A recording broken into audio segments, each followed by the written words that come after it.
இன்னைக்கு முந்திரி பருப்பு சாம்பார் எப்படி செய்யறதுன்னு பார்க்கலாம் வாங்க. அதுக்கு ஒரு வாணல்ல 4 ஸ்பூன் எண்ணெய் விட்டு 1 ஸ்பூன் கடுகு, பெருங்காயம், கருவேப்பிலை, வெங்காயம், தக்காளி சேர்த்து நல்லா வதக்கி எடுத்துக்கிறேன். கத்திரிக்காய், கேரட் சேர்த்துக்கிறேன்.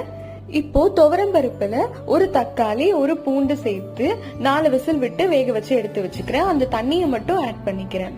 இதுல தேவையான அளவு உப்பு, 2 ஸ்பூன் குழம்பு மிளகாத்தூள் ஆட் பண்ணிக்கிறேன். இது அப்படியே கொதிச்சுட்டு இருக்கட்டும்.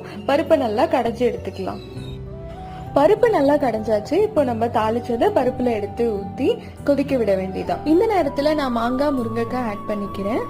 பச்சை முந்திரி பருப்பை சுடுதண்ணில போட்டு தோலை உரிச்சு அதையும் ஆட் பண்ணிக்கிறேன். ஊர் சைட்லாம் போனீங்கன்னா இந்த சீசனுக்கு பச்சை முந்திரி பருப்பு ஈஸியாவே கிடைக்கும். அதுல இந்த மாதிரி சாம்பார் வச்சு பாருங்க, டேஸ்ட் ரொம்பவே சூப்பரா இருக்கும். இப்போ புளி ஆட் பண்ணி ஒரு கொதி வந்ததுக்கு அப்புறம் கருவேப்பிலை போட்டு சர்வ் பண்ண வேண்டியதாங்க. மறக்காம சப்ஸ்கிரைப் பண்ணிடுங்க.